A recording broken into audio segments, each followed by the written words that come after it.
Cañiucu, Altos del Biobío, la tierra de los pehuenches.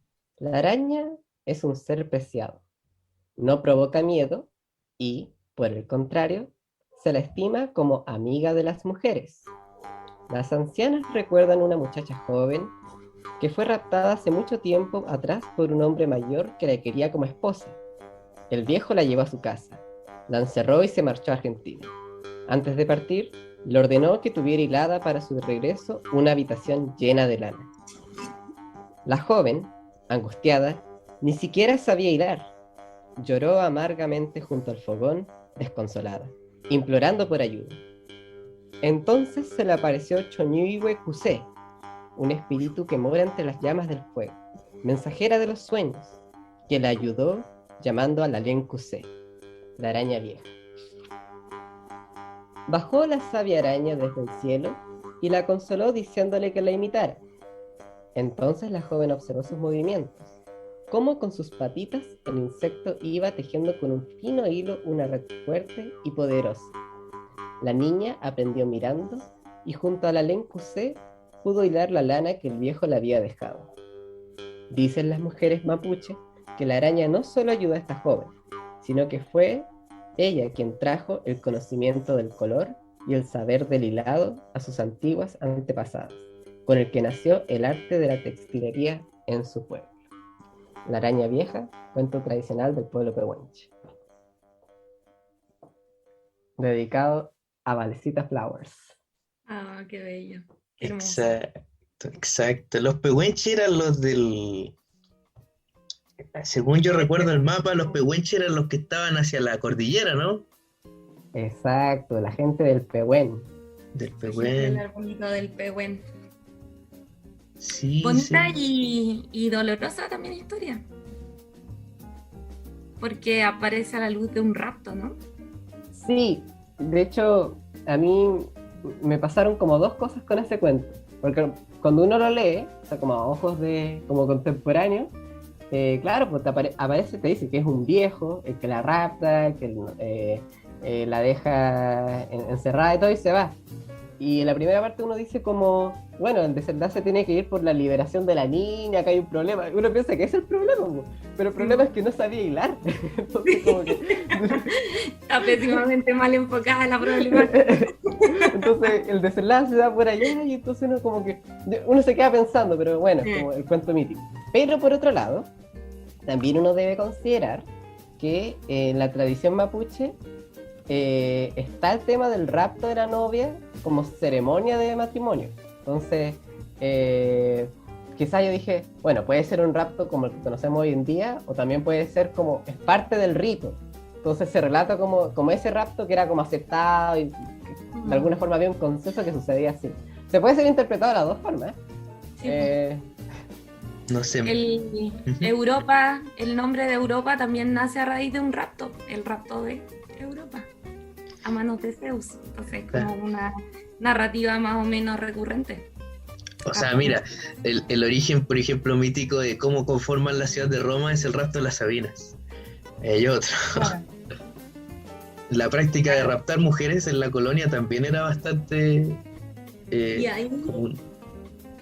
Y ahí yo creo que el bordado, el tejido, igual sale como un poco la salvación femenina, o sea, es la mujer, la vieja, la araña vieja, la que le enseña a hilar a la mujer, que en el fondo, bueno, se queda con este raptador, pero logra salir por lo menos de su, no sé, Sí, cárcel, hecho, ¿no? ahora que dices eso, pensando como en la tradición, o sea, como en el mundo tradicional y todo lo que implica como lo que está dentro de las puertas, como de lo doméstico, claro, podría ser como el hilado, como una puerta de salida a ese mundo en el que se encuentra dominado por el hombre que te encerró y todo lo demás, pues como un punto de fuga. O un refugio también. Claro, un refugio. Un lugar seguro en medio de toda la inseguridad que propone el matrimonio y con violencia de por medio. Lo otro que quería rescatar es que justamente quien le enseña niña del cuento, ¿no es cierto? Es un ser como, es la araña vieja, pero la araña vieja, o sea, sabemos que la araña es la quien teje la telaraña, etcétera, etcétera. Pero también que sea vieja es como el sentido de que el ser por antonomasia en este tipo de cultura es un ser, el anciano que le enseña a la juventud la tradición. Eso sí lo rescata. Y por otro lado, yo creo que va a ser recurrente quizá en estas conversaciones eso del espacio en donde, lo que tú decías, pues, un espacio como de donde se resguarda, ya sea en lo femenino, en lo que sea, pero se resguarda de la situación que había vivido. La locura de la masculinidad. Claro, pues es un espacio netamente femenino, pues, ¿cachai? Como no está sometido a esta situación inicial violenta que es el rapto en sí. Claro. Entonces... Y que haya este conocimiento tan propiamente femenino como tan dentro de nosotras, y hasta el día de hoy es un espacio así. No hay muchos hombres que incursionen en eso. Es como un saber muy de mujer. O un poco teórico, a un plano un poco más histórico, porque estaba pensando, esto se supone que es un cuento pehuenche, ¿verdad? ¿No es cierto? Y estaba pensando en el valor no solo de todo el arte del tejido, sino el arte textil para este tipo de pueblos, se puede decir. Porque si bien puede ser una labor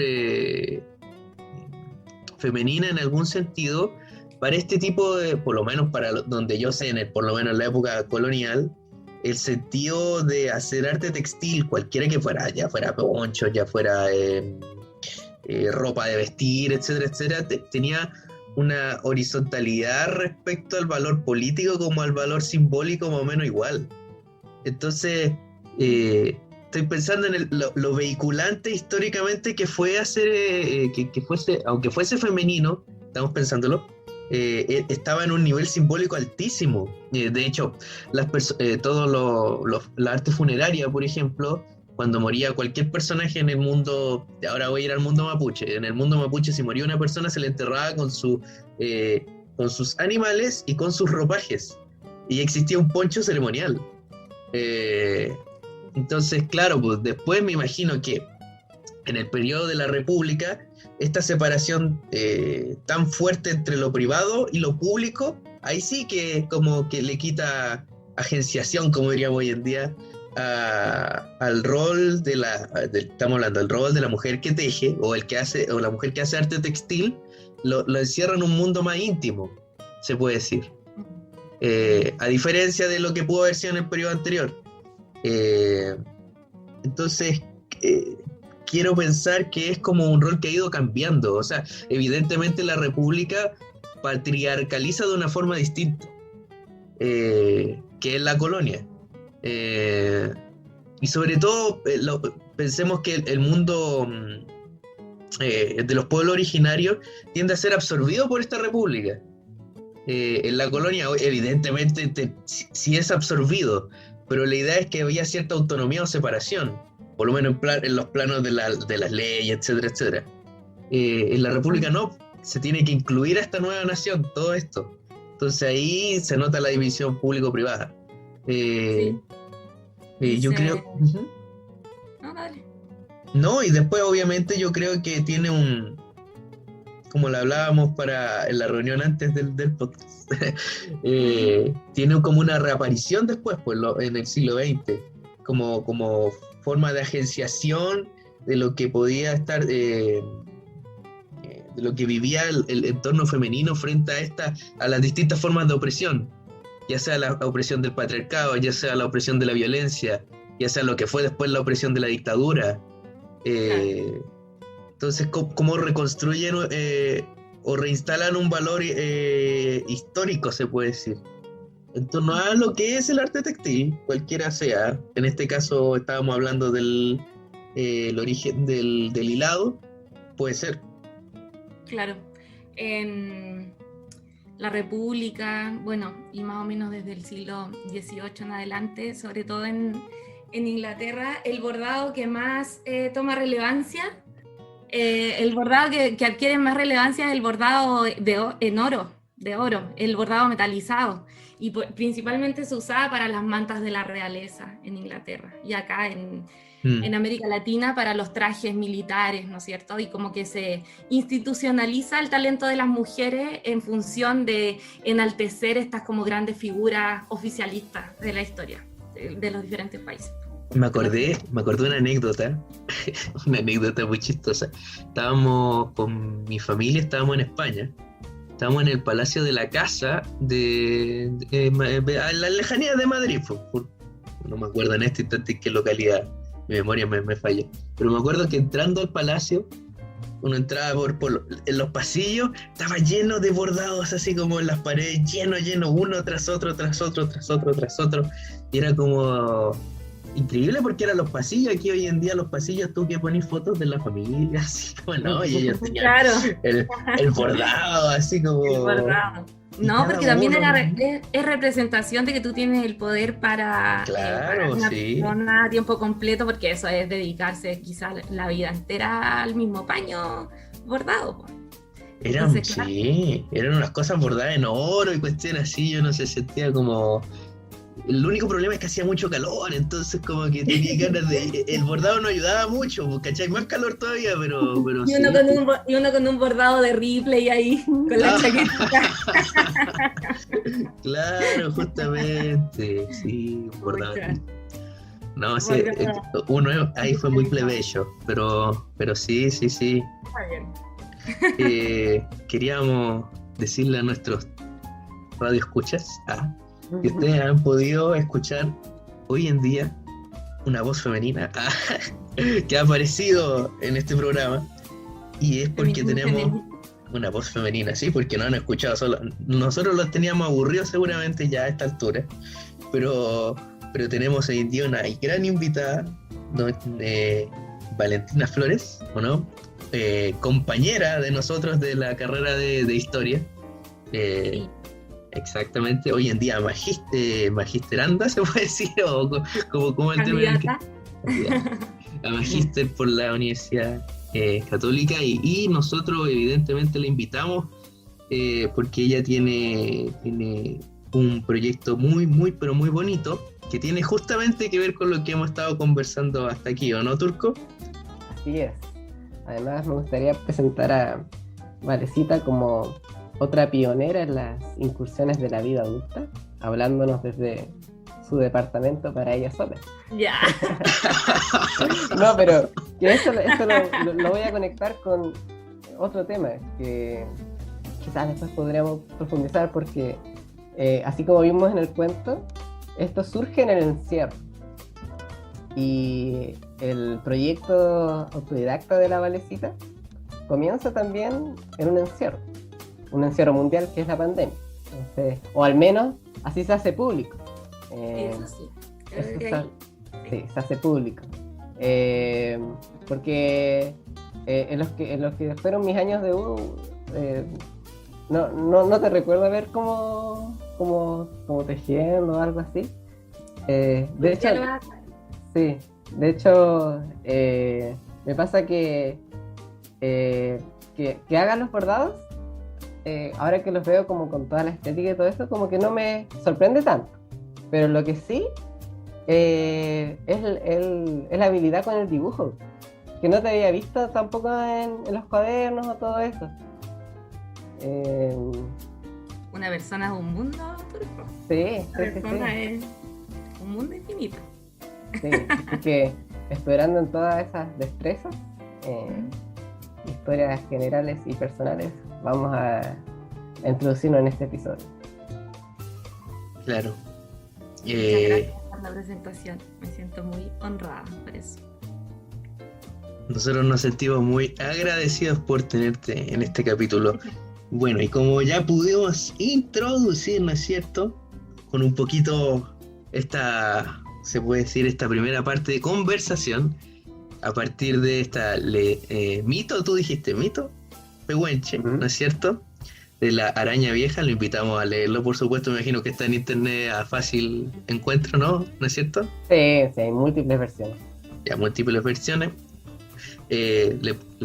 Pueden comentarnos abajo del podcast cuando salga. Nos vamos a una pequeña, breve pausa comercial y volvemos con la línea editorial de este maravilloso programa. No se vayan. Sintonicen. Claro. Esta es la parte en que hacemos como una detención así, pequeñita. Respiramos, tomamos Oye, agua. la primera parte del cuento habrá quedado muy mal. Excelente. Mira, el José después va a mandar el drive con el audio en bruto. Y ahí es cuando yo le digo, oye, saca esto. Oye, esa pregunta que hice no borra cuenta por este canal. Los tres la vamos a escuchar. Está muy pastero. Entonces, Mi mamá me lo teje todo. Mi mamá. Y yo también ahora y sí. Marque L44. Vote por Jaime Tapia, el concejal que necesitamos.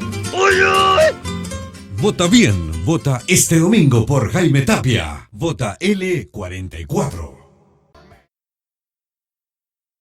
Bueno, volvemos de esta se podría decir, entretenida tanda comercial. Me pidieron que tirara el pase al área para que nuestro querido contertulio Ignacio, turco, perdón, voy a tirar un pito en esa parte, no te preocupes, hiciera una pregunta de introducción a la sección editorial. Adelante, estudios. sí, yo tengo una pregunta preliminar que tiene que ver con diferenciar, o sea, no sé si existe una diferencia entre lo que es tejido y lo que es bordado. Que, o sea, a mí me pasa que, ¿te acordás tú del profe Memo, po? ¿O no, Valecita? ¿Del quién? ¿Del profe Memo? ¿De Guillermo Rivera? Sí, ¿Psicología social aplicada? exactamente. Ah, qué grande, me encanta ese Él, curso. sí, él siempre hablaba que el individuo y la sociedad eran como un tejido sin bordar. En el fondo, yo entendía lo que quería decir, como la reflexión analítica, qué sé yo, pero siempre que me detenía a pensar literalmente su significado, la verdad no me lo podía imaginar, porque, o sea, la verdad, él hablaba de un tejido y de un bordado, y de manera separada, pero en verdad, yo hasta el día de hoy no sé qué es, ni sé cuál es la diferencia. Entonces, para quienes nos escuchan e introducirnos en este mundo, ¿podrías partir por ahí? Sí, mira, la verdad es que yo, conociendo que es un tejido y que es un bordado, que he incursionado en las dos áreas, comencé con la costura, ¿ya? Tú me dijiste que nunca me habías visto incursionar en el área textil, y yo te quiero decir que en el año 2015 mi mamá me pagó un curso, dicho sea de paso, muy caro, pero quiero acotar esto porque ella se arriesgó a apostar por mí, po. Ella dijo, esta cuestión realmente le gusta a la Valentina, vamos a hacer un esfuerzo y vamos a pagar un curso de corte y confección, ¿ya? Ahí yo hice varias prendas de vestir, obviamente que para mí, porque hasta hace muy poco yo solamente hacía cosas para mí, ¿ya? Yo sentía que nunca nadie iba a valorar las cosas como yo valoro mis cosas. Y bueno, con Litoral, con la página de Instagram, como que salió de repente vender, de repente regalar, pero hasta ese momento no era así. Comencé cosiendo, después seguí tejiendo y después terminé bordando, que es lo que más me gusta. Ya, Se pueden ¿queremos intercambiar las cosas y, espérame, déjame terminar la idea, que aún conociendo la diferencia entre el tejido y el bordado, no entiendo muy bien a qué se refiere Guillermo Rivera cuando dice eso.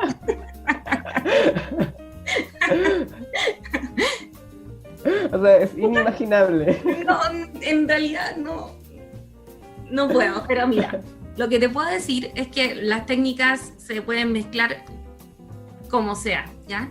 Yo también era como una reflexión constante, que yo sentía que yo realmente no era creadora, sino que yo aplicaba técnicas, porque efectivamente el dibujo como que no es lo mío, mucho, ni el dibujo ni el diseño.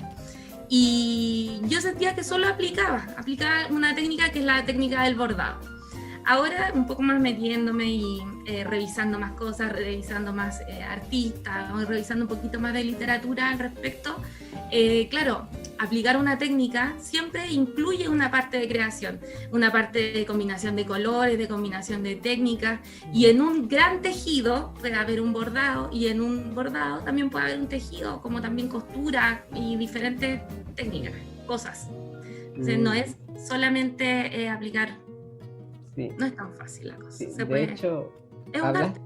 de hecho, dijiste 3 verbos. Hablaste de bordar, tejer y coser. Ahí con coser ahí también me perdí un poquito. Te perdiste totalmente. ¿El coser qué vendría a ser? Rellena, que te traigo ejemplos. Buenas tardes. Entonces...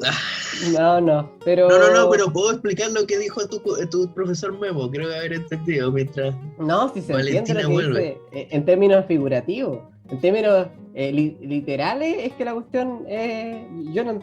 ¿No cansa apoyo? No, a nadie nos cansa. No, pero... No, evidentemente no es lo mismo tejer, pues tejer es como... Un tejido, sin bordar. Es que el bordado es sobre una superficie ya hecha, ¿cachai? Tú haces un dibujo a través de la técnica que nos va a explicar muy bien la Valentina en un instante más. En cambio el tejido ya es, tú haces el entrelazado en sí ya, tú generas un paño, un tejido, ya sea con la técnica esta de máquina, que es como la que utilizan de los pueblos originarios, ¿no es cierto? Esta que baja y tú le vas dando un orden, haces una tela, o esta el tejido a palos, con palillos, perdón. Yo creo que el arte, la textilería, arte o artesanía, cualquiera de las dos que sea, se trata de entrelazar de una u otra manera una hebra, ¿ya? Una hebra y crear un objeto. Y de ahí pueden hacer un bordado, que es lo que yo hago actualmente, que sería una cosa así, crear una imagen a partir de la combinación de colores, ¿cierto? Eso, la combinación de colores, de textura, y en el fondo tiene como una función más estética, no tiene una función más allá de eso. Esto lo puedes dejar en la pared, como también puedes bordar algo que vaya en tu ropa, ¿ya?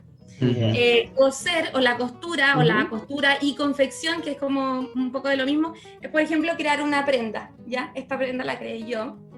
En realidad es la prenda más linda que creé, entonces por eso es la que siempre muestro. Calidad 3. Tengo más cosas, pero son de colores más Está muy bonita. Sí. Y esta, es una tela que uno compra hecha, y lo que tú haces es cortarla, diseñarla, coserla. Esa es confección y costura. Esto es costura y confección, claro. Costura y confección de una prenda. Sí, para quienes nos escuchan, lo que la Valecita va comentando posteriormente, vamos a ir también subiéndolo en nuestras redes sociales para que puedan con nosotros escuchar y observar. Sí. Las Michi redes. Y el tejer, que también lo más común es palillos, que son esas cositas, son dos, como más típico de abuelita.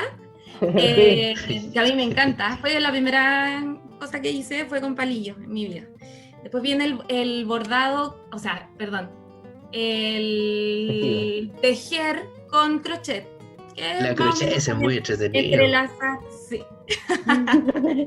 ¿Te gusta coser? Está bien. Me gustaría aprender. Generalmente lana. Ajá. Y también se puede hacer en telar, por ejemplo. Este cuellito lo hizo, bueno, tengo un montón de cosas, pero ustedes saben que justo ahora no lo encuentro, la ley de Murphy. Ya, pero ahora con tus ejemplos me quedó clarísimo, de verdad, me quedó muy claro. Es bonito que el turco entendí. Sí, entendí. Mira, qué bonito. Este chaleco lo hice yo, para mí también. Yo todo lo que hago es para mí. Este lo hice como en el año 2017, tiene que haber sido. Seguro que en el invierno, porque tejer en verano. O sea, que llevas más o menos unos 6 años practicando en artes textiles, digamos. Sí, sí, mucho tiempo, mucho tiempo. Ok. Y me Y gustaría... este chaleco Ujú. lo hice completamente al ojo, completamente al ojo. Lo Ah, comencé sí. con palillo ¿Mm? y lo seguí con crochet, pero nunca, nunca, jamás, y esto lo puedo jurar y rejurar por todo el mundo, que vi un tutorial, nada.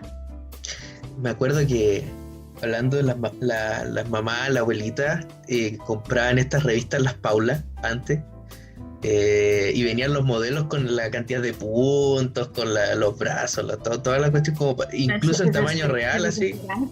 Eso Era- es desesperante.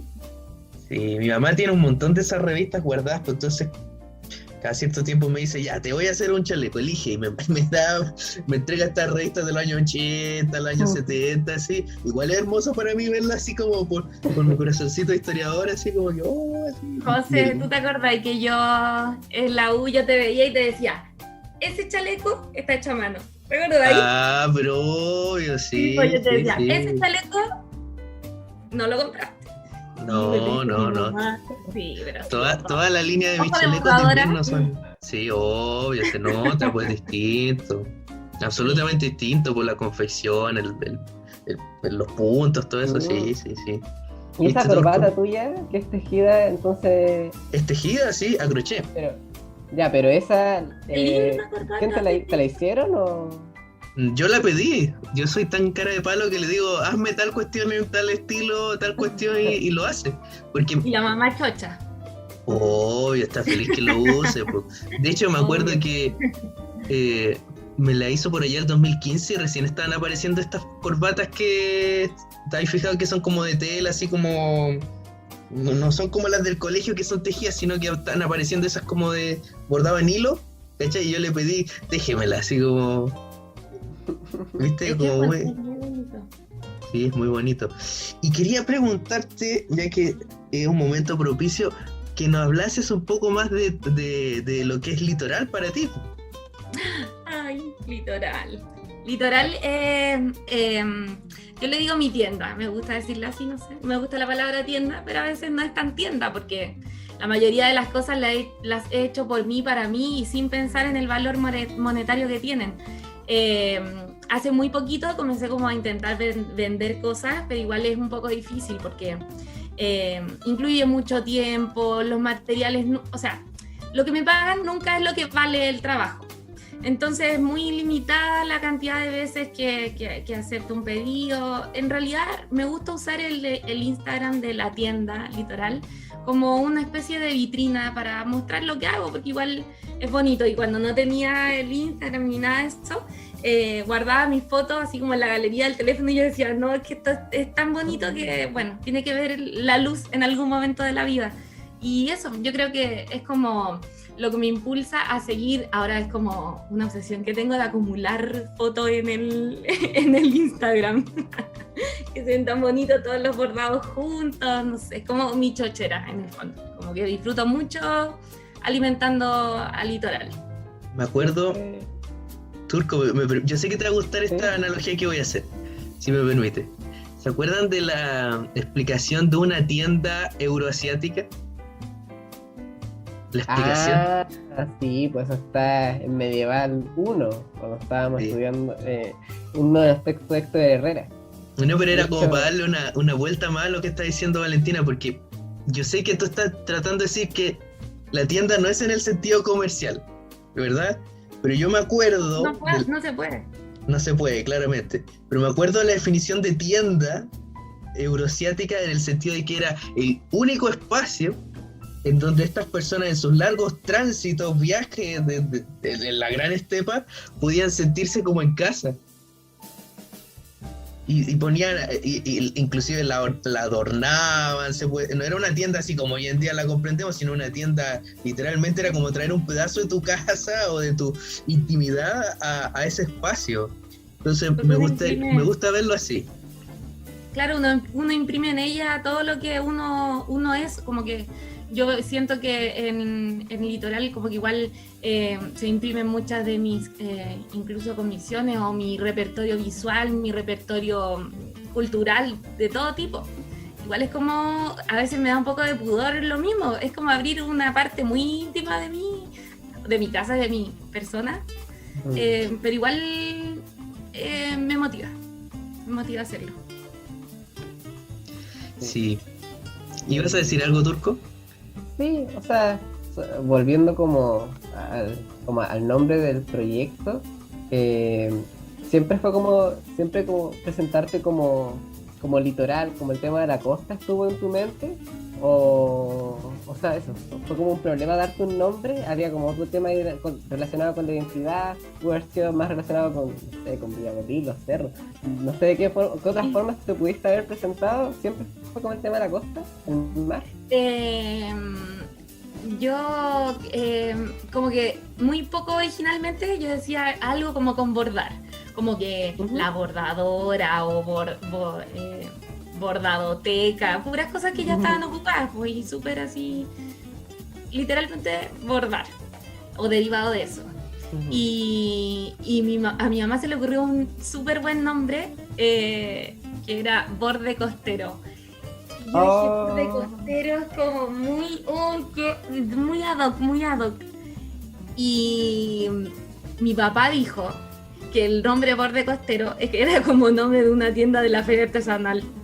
Y ahí yo dije, qué rabia, efectivamente, ya, voy a buscar, no, más o menos parecido, porque en realidad sí me había gustado, también me había gustado mucho esa como relación con la costa, porque es como, bueno, yo he sido toda mi vida y mi familia de muchas generaciones hacia atrás, somos de Valparaíso, entonces claro, me representaba muy bien esa idea, y un poco apuntando a eso, dije, buscando litoral era como el nombre más bacán. Aparte que borde costero es como que me evoca más a Viña que a Valparaíso, ¿no? También eso como que me hizo como un poco de choque.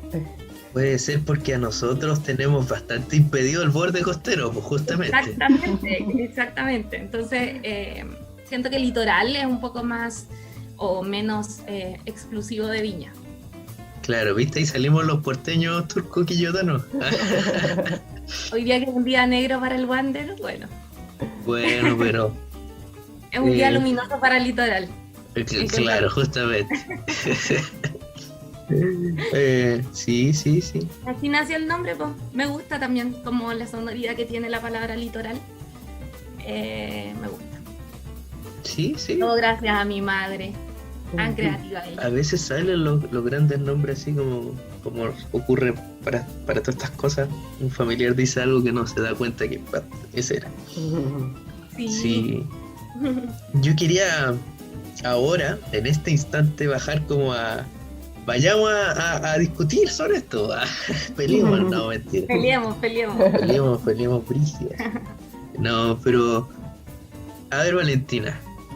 ¿Tú consideras que el bordado es arte o artesanía? Es un poco, tiene un sentido un poquito más utilitario, que la cosa que se hace manualmente tiene que servir para algo.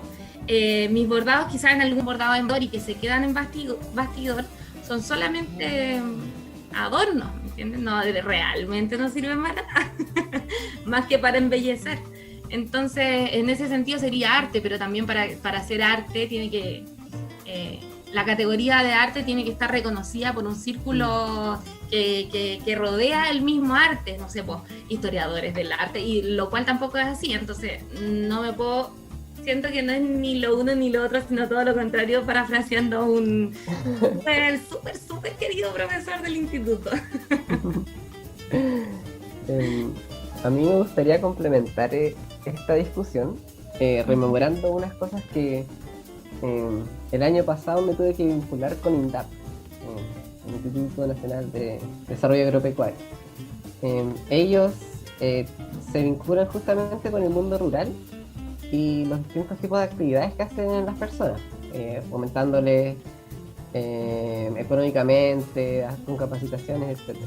Y una de las grandes como discusiones y a veces como peleas que se generan dentro de comunidades rurales o biches era justamente el tema que estábamos hablando, porque desde INDAP se diferencia lo que es arte popular, artesanía y manualidad. Hay como un cuarto concepto que es manualidad. Entonces,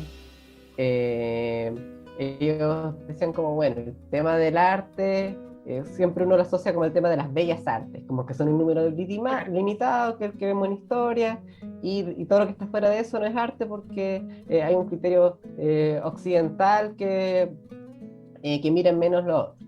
Entonces, de pronto aparecía como el concepto de arte popular, que tenía que ver con todo lo que hace un individuo dentro de un, no sé, un contexto de alguna comunidad, y lo que lo hace dentro de este, como uniendo todo el acervo folclórico. Sin embargo, esto no lo hace por una retribución económica, sino que tiene que ver con su espacio íntimo y el ocio. Y cuando este arte popular sale de lo doméstico y empieza a tener una retribución económica y entra el tema de las jornadas de trabajo y laborales, cuando cuando estamos hablando de esa comunidad sale, ahí entramos en la artesanía. Y después cuando se vuelve como más como de trabajo, como sin responder a un contexto territorial, con más uso de las máquinas, más como masivo, entramos en la manualidad. Entonces, por ejemplo, pasaba que cuando estaba allá en el sur, no sé, pues un huilliche hacía como un llavero que era de alerce. Y decía, claro, el alerce es aquí de la zona, es mineral y todo eso. Entonces venía INDAP y decía, no, esto no es artesanía, porque yo puedo ir a Arica y voy a encontrarme con el mismo llavero, pero de otro material. Entonces, sorry, no te puedo subvencionar. Pero de pronto, el tipo de INDAP iba caminando por la casa y se encontraba con una vasija que era para que el caballo tomara agua ahí, que era de alerce. Y era como, oye, pero esto ustedes no lo venden. No, pero esto es el caballo, no tiene ningún valor. Pero claro, o sea, alguien de afuera lo ve y le encuentra una autenticidad. Entonces, habían ahí como muchos criterios que iban, que generaban igual como problemas abajo, así como... De todas maneras, pues. Sí, porque es manualidad, que es arte, que es artesanía.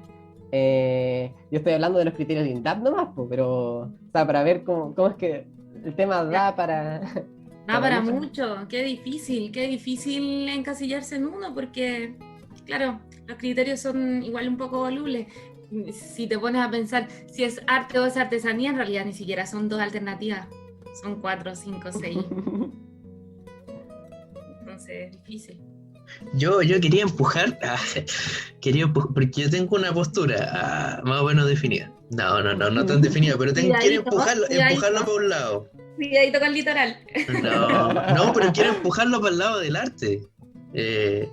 Por razones bien fundamentadas, pero porque esto de qué es arte o no es arte es curioso, pero es como un fenómeno, un problema inherente al arte. Suena redundante, pero es más o menos así como siempre ha sido un problema en distintos momentos de la historia. ¿Qué considerar arte o no? Ya, partamos por ejemplo de un clásico que en el siglo XIX, por ejemplo, Monet, cuando como impresionistas, trataron eran considerados como no parte del arte aceptado, se podría decir, el arte que se promovía. O no sé, en el periodo de los nazis, cuando estaba categorizada el arte no aceptado por el régimen y las obras eran escondidas. O más actualmente, con lo que pasa con lo que hablábamos el otro día sobre el muralismo, que es considerado muchas veces no parte de, o sea, yo creo que en los últimos 20 años probablemente ya ha entrado como un circuito de muralismo, pero por ejemplo hace muy poco tiempo sucedió esta misma discusión. Es curioso, sucede siempre cada cierto tiempo esta misma discusión con un mural de Mon Laferte, o Mon Laferte, no sé cómo le guste que se pronuncie, pero ocurrió lo mismo. Exacto. Ocurrió esta misma discusión, pues. Una persona entregó en el Cerro Alegre, entregó o dio a esta artista su muralla, la muralla de su casa, parece que es casa museo hotel, una combinación. Le entregó para que ella hiciera un mural respecto a la temática era de la menstruación, me acuerdo. Y una de las discusiones, o sea, la discusión mayor era en torno a si podíamos poner ese tipo de obras en un sector que era considerado patrimonial o no. Era más o menos, iba por ahí. Y si las personas tenían derecho, yo como propietario individual, a entregar mi muralla o no. Es privado público en el fondo. Exactamente. Pero por detrás, en algún momento, leyendo estas como... a estas personas que entrevistan de repente en el diario o inclusive en las redes sociales, aparecía por debajo esa idea de que inclusive no era considerado arte por la temática que era. Entonces, ahí está, está siempre esa discusión como... O sea, yo por mi lado es arte, se podría entender, pero siempre está esa discusión. Yo creo que Adelante, en ese Valentina. contexto, ¿quién da esa discusión, po? ¿Quién Claro. dice, quién pone en entredicho el carácter de arte de ese mural? También habría que ver qué personas son, qué opinan. Sí.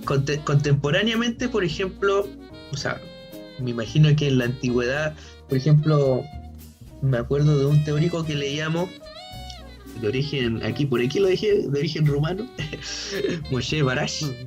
Él estudió justamente las nociones de arte, para que sepan nuestros radioescuchas, los televidentes, podcast escucha, como sea. Él hacía una revisión justamente de la teoría del arte o qué era considerado arte en distintas épocas de la historia. Y la idea, por ejemplo, antigua, griega, platónica, se puede decir, estaba más cercana a la mímesis, a la imitación constante. Era como una visión, inclusive si lo quieres decir hoy en día, como más artesanal del arte. Era como... Y no existía exactamente la idea de arte en sí. Es como más moderna nuestra idea de arte. Y eso nos lleva a ciertas reflexiones de que, como tú decías, ¿quién dice que es arte? Hoy en día está mucho más ligado a las instituciones y a la crítica que dice que es arte o no es arte, o si está dentro de un círculo o fuera de un círculo. Por ejemplo, me parece súper interesante cómo se ha institucionalizando el arte del mural, hasta hacer colectivos, grupos, y que logran finalmente instalar esa como cosa, aspecto que era popular en algún momento y lo logran como transformar. Esto finalmente es arte, como que requiere un tiempo bastante largo las cosas. Legitimidad, instalarse como legítimo, una manifestación artística como tal. Yo creo que ahí también juega, por ejemplo, en el caso del muralismo, ellos a sí mismos, quienes hacen muralismo chileno, no se consideran a sí mismos artistas, sino trabajadores del arte. Bueno, eso tiene que ver con un discurso también muy asociado a sus perspectivas, ¿no?, políticas. Pero igual es interesante. Si no se le denomina arte, bueno, no importa, porque ellos tampoco se consideran artistas. Y en el fondo esa desidia, ese desdén por lo que puede la academia denominar o no arte también es interesante, y yo creo que en ese caso sí cabe llamarlos artistas por lo rupturista y lo contestatario del hecho mismo, como se paran frente al arte. No existe el arte, solo existen artistas. Ernst Gombrich. ¿Se acuerdan de esa cita, no? Primeras páginas. Ahora que estamos hablando del muralismo, igual viendo el proyecto Litoral Bordados, es como, estamos hablando del muralismo y tú ya vas a otro nivel, porque es llevar el muralismo al bordado. De hecho, la última creación tuya es como también como de afiche político. O sea, como hay harto... Principalmente eso, ¿verdad? Hay harto como de manifestación política a través del bordado. Hasta ahora creo que es más, quizás me equivoco, ¿es más mímesis o también hay un poco como de creación de...? Mira, lo que te decía al principio, yo cuando empecé a querer bordar, yo empecé a bordar con hilos de coser, con hilos cualquiera, hilos que estaban en mi casa hace 30 años, ¿ya? Y solamente dije, quiero aplicar esta técnica, solo quiero eso. No sé dibujar, cuál es mi repertorio visual, cómo yo he alimentado las imágenes que he visto en mi vida y qué es lo que me llama, y dije, bueno, esto. Aparte es bonito, tiene muchos colores, y son finalmente los murales de la Brigada Ramona Parra, que cabe la coincidencia que de verdad solamente se puede tener la certeza de que eso funciona practicando. Y lo hice y funcionó, pero ya encuentro que es como que los murales de la Brigada Ramona Parra se hicieron para ser bordados por mí. Siento que queda muy, muy, muy, muy bonito, muy lindo. Entonces lo he ido alimentando. Por ejemplo, ahora ya no solo bordo eso, sino que son otros diseñadores, pero que igual tienen como más o menos las mismas temáticas. Por ejemplo, la utilización de los límites bien delimitados por el negro, las imágenes como bien sintetizadas, bien simplificadas, ¿cachai? Como que ahí, bueno, inmediatamente me di cuenta de que esa es mi área, por lo que me gusta. Por ejemplo, lo más común es bordar flores. Muy común. Todas las bordadoras, claro, las bordadoras que bordan lo hacen flores y quedan hermosas. El bordado se hizo para bordar flores porque queda demasiado bonito, pero encuentro que en realidad como que no es demasiado desafío. Lo he hecho, lo hago, me gusta, pero bordar murales, como, claro, lo que decís tú, puedes llevar un soporte artístico a otro, me encanta eso, me llama la atención mucho.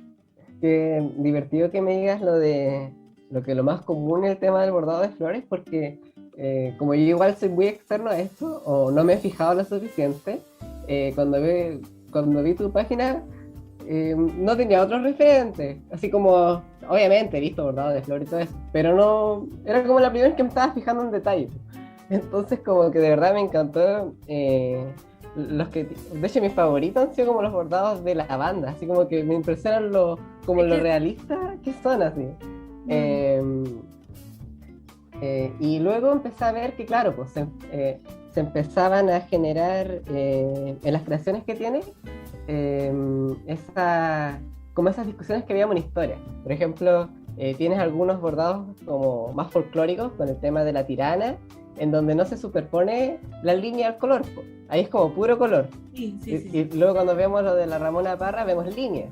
Después vemos, no sé, pero la representación, no me fijé en mayor detalle creo que tienes una llama, pero ahí como que iba viendo como ciertas discusiones en torno a la historia del arte, que como que era muy entretenido ver a través de tu... Qué bacán, sabes que nunca lo había pensado así, pero claro, no me gusta. Aquí vamos a pelear de nuevo, voy a instalar otro tema.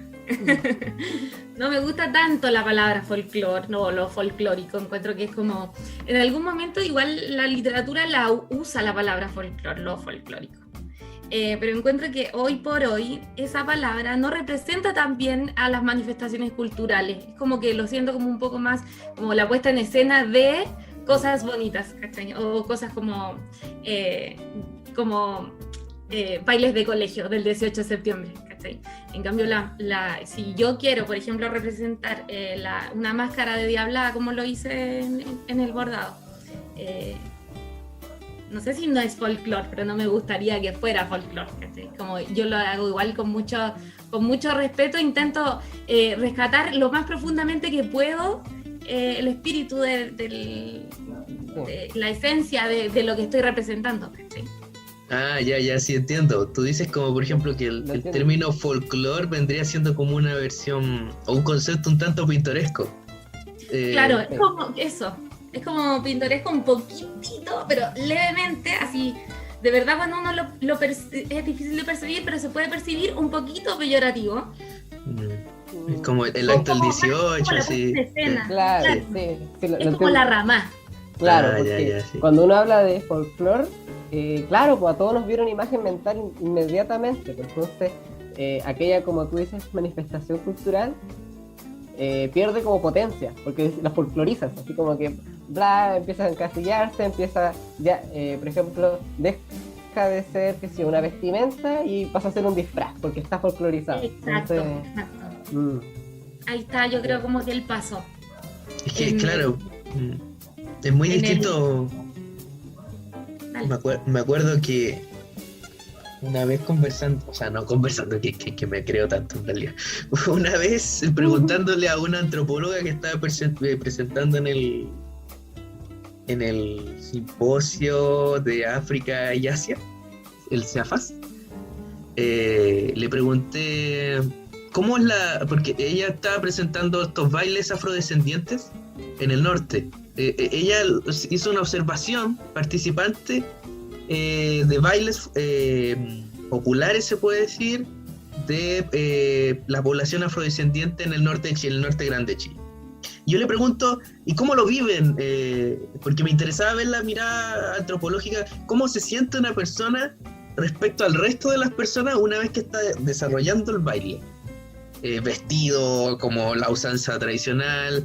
No vamos a usar la palabra folclore porque aquí voy a hacer la diferencia.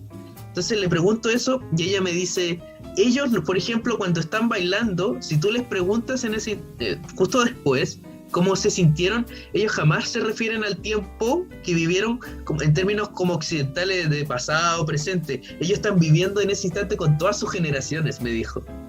Con todo su pasado al mismo tiempo y todo su presente proyectado, alargado. Yo quería saber esa respuesta, porque mi pregunta era cuáles son las vivencias distintas del tiempo y cómo se pueden vivir en una cultura, un espacio multicultural. Y ella me dice eso. Entonces, evidentemente la diferencia con el folclore es que tú no lo estás sintiendo de esa forma cuando haces un acto, una impostura de un acto, sino que ellos están sintiéndolo desde su más profunda vivencia vital, se puede decir. Eso me pareció, o sea, agregaría eso. Sí, era precioso lo que me dijo en ese instante, me acuerdo. El nombre de esta antropóloga es Mariana León, si después no quieren buscar, la presentación está grabada todavía. ¿Existe? ¡Ay, qué hermoso! Hoy yo quería agregar algo me quedó en el tintero algo sobre la brigada Ramona Parra. Y ahí quizá nos puede llevar a otro momento, se puede decir. Entonces, ¿puedo decir algo antes de que pasemos a eso? Pero por supuesto. Ya, una cosa y después pasamos a eso. Lo que quise hacer con ese bordado de la Diablada fue incursionar, efectivamente, como dijo el turco, que de verdad me impresiona la precisión del análisis, porque quise incursionar en el tema del color de manera súper intuitiva, porque para desarrollar estas cosas igual uno debe estudiar teoría del color, que es una disciplina igual brígida, que no lo he hecho, lo tengo pendiente.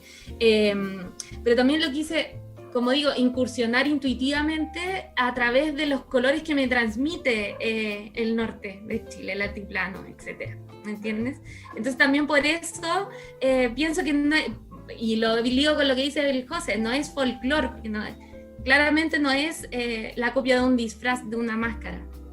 Como que le quise incluir mucho mis vivencias personales, que yo de verdad siento que me conecto de manera especial con ese lugar, ¿cachai? Plasmar los colores que yo percibo. De hecho, volviendo a ese bordado, también, o sea, es que estaba viendo también como no sé cómo decirlo bien, bueno, estás incursionando en otras cosas, porque también añadiste pedrería. Ese fue como otro detalle que no estaba en otros diseños. Y aquí igual tengo una pregunta muy de la ignorancia, pero por ejemplo, el bordar, el hacer entrar y salir urino, por lo general en tramos cortos, ese tramo siempre es el mismo en todos los trabajos que has tenido. Entonces mi pregunta es, cuando uno ya lleva años en esto, ¿aspira como a otras técnicas? ¿Hay cosas como que no desarrollás o solamente se van añadiendo variaciones? La verdad no sé si tampoco se hizo entender bien. O sea, si hay otras formas de bordar, o, por ejemplo, cuando hay un pintor, el pintor en algún momento puede hacer puntillismo, después pasa a los trazos, después difuminados. Claro. Entonces me pregunto si en el bordar hay una aspiración como a otras técnicas que todavía tú estás explorando, o luego empiezan a ver como más añadido como la pedrería. Yo creo que igual depende de cada bordadora, porque tú puedes aspirar a lo que quieras, puedes aspirar a hacer un bordado y no bordar nunca más, puedes aspirar a enriquecerte, o puedes aspirar a desarrollar un tipo de bordado y, no sé, para hacerte experto en una puntada. A mí me encanta la puntada, que yo la que más utilizo, que es la que tú te refieres, que es punto atrás, que encuentro que le da como que la protagonista de toda la creación es la dirección de la puntada, además de los colores, como hacia dónde van. Entonces como que siento que eso le da un movimiento especial y bonito al bordado. Pero claro, ya igual un poco he abusado de eso. Yo sé que es así porque estoy haciendo este bordado y ya con tanto punta atrás me cansé. Entonces, aquí empecé a añadir otra técnica que es como... yo estoy súper mala para aprenderme los puntos de las puntas, los nombres de las puntadas, pero es otro tipo. Y aquí voy a agregar otro tipo. Ay, qué bacán. Porque ya hice lo que tradicionalmente hago, que es punto atrás.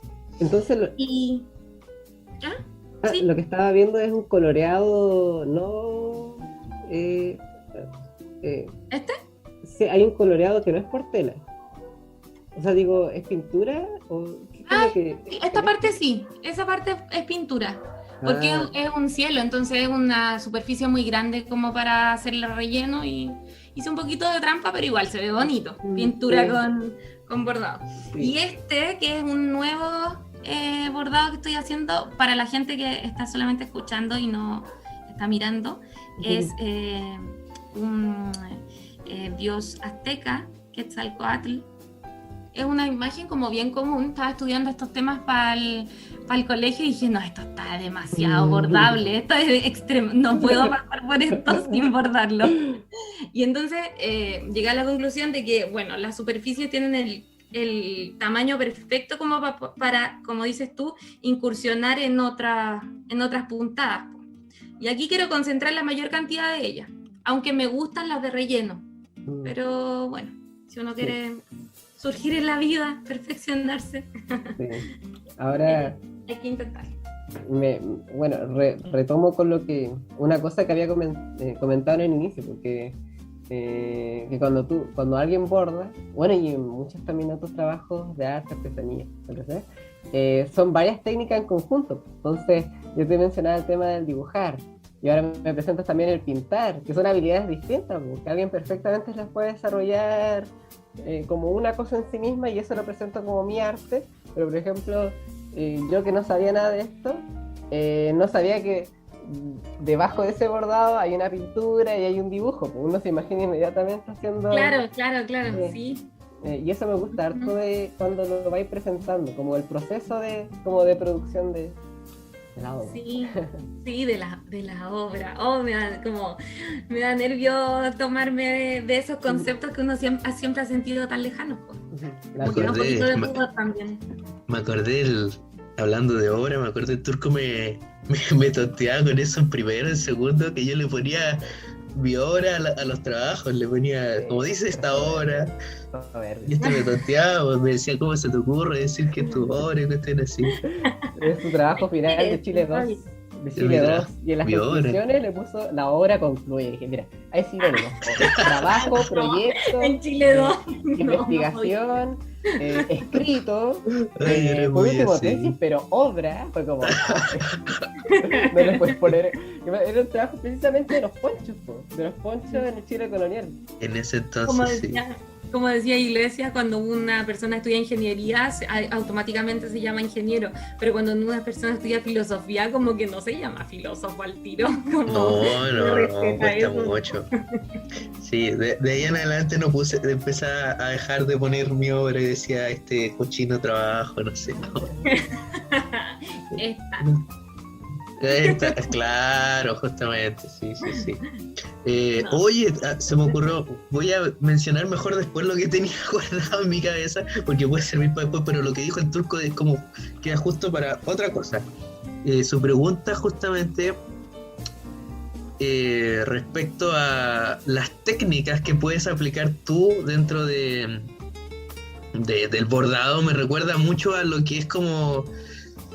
No sé si el término del paradigma, pero es como la forma moderna o contemporánea, algunos dirían postmoderna, que tiene el arte hoy en día, sobre todo desde...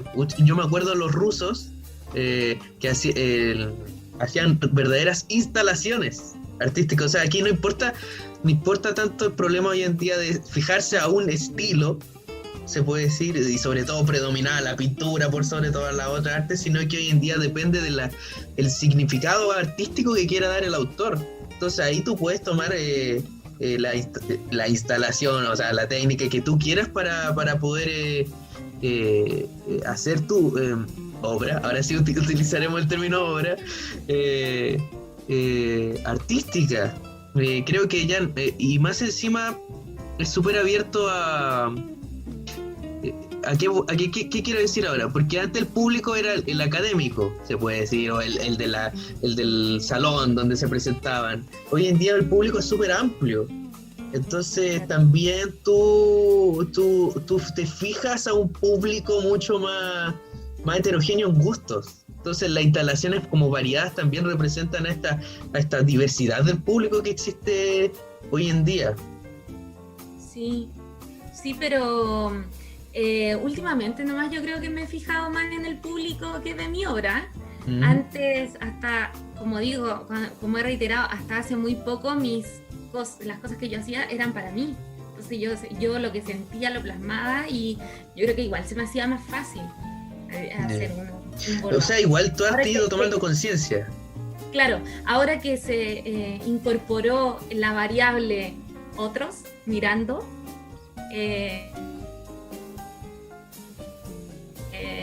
totalmente, porque antes, de hecho, todo el tiempo que tenía disponible para el bordado yo lo ocupaba en bordar. Ahora el tiempo que tengo disponible para el bordado lo uso en bordar, lo uso en ver el Instagram, lo uso, que tampoco es un gran Instagram, pero igual como que le dedico tiempo, cariño. Me dedico también a leer un poco más, inculcar un poco más de literatura, entregarle algunas directrices teóricas, ¿me entiendes? O comenzar con eso. Entonces como que uno mientras más se va metiendo, más se va perdiendo de lo elemental que es agarrar una aguja y ponerla en la tela, ¿cachai? Es que se va complejizando mucho el acto. Yo creo que ahí se está instalando la obra, se puede decir, porque la obra termina considerando hoy en día a eso, o sea, porque en algún momento tú también fuiste como espectadora de otras obras. Tienes una conciencia como de, porque claro, llegaste al bordado expectando otras cosas, ¿verdad? Otras obras de bordado. O arte en general, porque tú me has hablado aquí de tu inspiración en la Brigada Ramona Parra, y en otros tipos de obra, porque incluyes incluso pintura dentro de tu bordado. Entonces es interesante. También tiene que ver con los comportamientos que uno tenía siendo espectador antes. Y de a poco estás dándole como la vuelta, pues ahora tú eres el que le habla a un espectador, y más encima lo estás como encerrando en una red, en el sentido de que le estás dando un espacio, que en este caso es literal, un espacio como más, no sé si, no me gusta el término oficial porque a todo lo que refleja para atrás, pero un espacio más como claro, una red más constituida. Sí. Uh-huh. Sí. El turco parece que quería decir algo. ¿Sí? ¿Se me escucha? Sí, se escucha perfecto. Demasiado bien. Un poquito peor que antes, pero muy bien. Lo que yo quería añadir, bueno, quizás está de más la pregunta, pero era si en el en lo que estás haciendo ahora, como que si sientes como que te traspasan como los cursos de historia del arte en algo así como en el acto del bordar, así como, o quizás no, sí, es algo mucho más personal y la academia está del otro lado. Porque de la mano con esa pregunta, me acordaba de lo que estaba hablando recién José sobre sobre esas múltiples vivencias que hacen en estos bailes nortinos en Arica. Y bueno, me imagino, o sea, nos quedamos también con, si tú al momento de retomar esta actividad, también estás como también retomando una práctica quizás familiar. Si sientes que hay algo ahí, no sé si ahí nos hablarás tú, pues si hay una similitud de técnicas, de temáticas, pero hay una práctica ahí que se mantiene o que se podría mantener en algunas generaciones de tu familia. Sí, con respecto a lo primero, yo creo que al principio, que era mucho más intuitivo que ahora, yo siento que provenía como de mi guata. Pero eso en realidad también es una construcción, porque nada viene de la nada, y cuando empecé a bordar ya tenía como 1 año y medio de cursos de historia del arte y también una formación igual más o menos intensa con respecto, por ejemplo, mi papá desde muy chica me llevaba a visitar museos, siempre fui como muy activa en ese sentido. Cuando era más chica hubo una exposición que me acuerdo que me quedó muy grabada, que se llamaba la exposición Pendiente, que era de 3 muralistas mexicanos, Siqueiro, Orozco y Diego Rivera. Fuimos con mi papá y yo ahí quedé así como loca. Entonces, cuando quise bordar, más o menos natural y cognitivo también, a eso voy, que no es tan intuitivo, nunca nada es tan intuitivo, tendí hacia el muralismo. Entonces, una mezcla de todo. Sí. Yo creo que obviamente que uno carga con esa formación, con la formación y con el repertorio visual familiar también, porque bueno, todo este arte como latinoamericano de muchos colores, de mucha expresión y de la revalorización del indigenismo y todo esto es algo que viene asociado desde siempre. Es como la música que he escuchado siempre, son los discos que he tenido siempre en mi casa, son las portadas que he visto siempre, ¿sí? Entonces, como natural, todo es muy... Por ejemplo, traje para esta ocasión un cuadro, este cuadro que tiene las dimensiones que ven acá, está en mi mano, este es el cuadro, es grande igual. Este es un cuadro que hizo mi abuela. En el año 1990 lo terminó. No sé cuándo lo habrá empezado, porque yo creo que esto tiene que haberse demorado más o menos 1 año por lo bajo. Ella aprendió esta técnica que ella le llamaba lanigrafía, que es bordado con lana. Lo aprendí acá en la Villa Berlín, en el Centro de Madres de la Villa Berlín, donde muchas otras mujeres también aprendieron mucho de esto. Y la temática era libre, ¿ya? Ella bordó, este es un paisaje de Alemania, que es donde mi familia estuvo, donde viven aún uno de mis tíos, que son sus hijos. Entonces, con la temática tiene un vínculo emocional importante. Y como este cuadro, hay muchos en mi casa. Y bueno, me gustaban porque evidentemente es increíble, evidentemente es muy lindo. Pero es como uno va adquiriendo sobre la marcha las formas de ser o las cosas que a uno le llaman la atención. Uno no decide en el fondo que te va a gustar, porque esto estaba ahí, yo siempre lo valoré. Y eso, tiene muchas técnicas que yo he utilizado, están en este cuadro. Genial. Oye, ¿y tu mamá heredó algo de esto? Que es la abuela paterna. Mi mamá, yo con mi abuela materna murió cuando yo no había nacido, mi mamita era muy chiquitita. Entonces, demasiado de ella no he encontrado, pero de todo el linaje como femenino, que mis tías son las dos muy creativas, bordan, pero hermoso. Mi prima tiene una tienda, aprovechen de seguirla, se llama Tres Velac, Tres con Z, siempre la pongo en todo caso. Ella hace amigurumis a crochet, pero espectaculares. Entonces, como que eso viene un poco, no sé si en la sangre, pero entre mujeres nos hemos traspasado ese conocimiento del arte textil. Mi mamá no, pero mi mamá igual me bordaba, por ejemplo, el nombre en el delantal. Que como el José decía, las cosas que a uno le hace como la mamá es especial, es diferente. Para mí el bordado de mi nombre en el delantal era como era lo más. espectacular que podía existir. Y era con un hilo de coser cualquiera, y era mi nombre en letras mayúsculas y mayor, pero para mí era... Y en la medida que fui creciendo, mi mamá me decía, pero Valentina, si ya estás grande, ninguna de tus compañeras tiene el nombre puesto en el delantal. Y yo, es que yo necesito ese bordado en mi delantal. Entonces, Sí. y para bordar también uno necesita un cierto ritmo. Uno cuando se sienta a bordar tiene que desacelerarse un poco. Y mi mamá, y el turco sabe esto porque lo hemos conversado mucho, porque él también, posee como una tranquilidad especial a la hora de hacer las cosas. Mi mamá nunca hace nada apurada, nunca es como paciencia de oro.